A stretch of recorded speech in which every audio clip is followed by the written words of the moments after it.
slow up, no I don't take shit. I got no love for the fakeness. If you wanna play tough and wanna hate this, I'll always show up.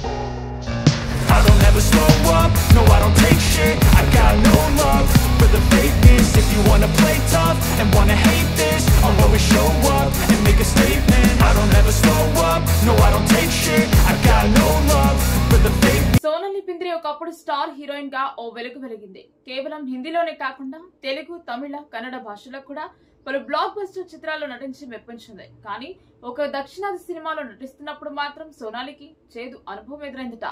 Bollywood నటిమణులు ఇప్పుడు దక్షిణాది చిత్రాలలో నటించడానికి సిద్ధంగా ఉన్నారు. అంతేకాదు ప్రస్తుతం బాలీవుడ్ కంటే దక్షిణ భారత చిత్ర పరిశ్రమ గొప్పదని, ఇక్కడ ప్రతిభావంతులైన వ్యక్తులు ఉన్నారంటున్నారు. అయితే తాజాగా దక్షిణాది సినిమా పరిశ్రమ గురించి సోనాలి బింద్రే చేసిన వ్యాఖ్యలు తీవ్ర చర్చనీయాంశమవుతున్నాయి.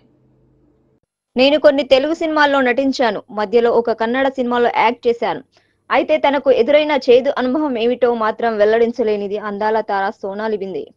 ఆ సంఘటన తర్వాత నేను ఎప్పుడు కన్నడ సినిమాల్లో నటించలేదు అని సోనాలి చెప్పుకొచ్చింది. సోనాలి బింద్రే ప్రిత్సే అనే కన్నడ సినిమాలో నటించింది. ఈ చిత్రంలో శివరాజ్ కుమార్ హీరోగా, ఉపేంద్ర హీరోలుగా నటించారు.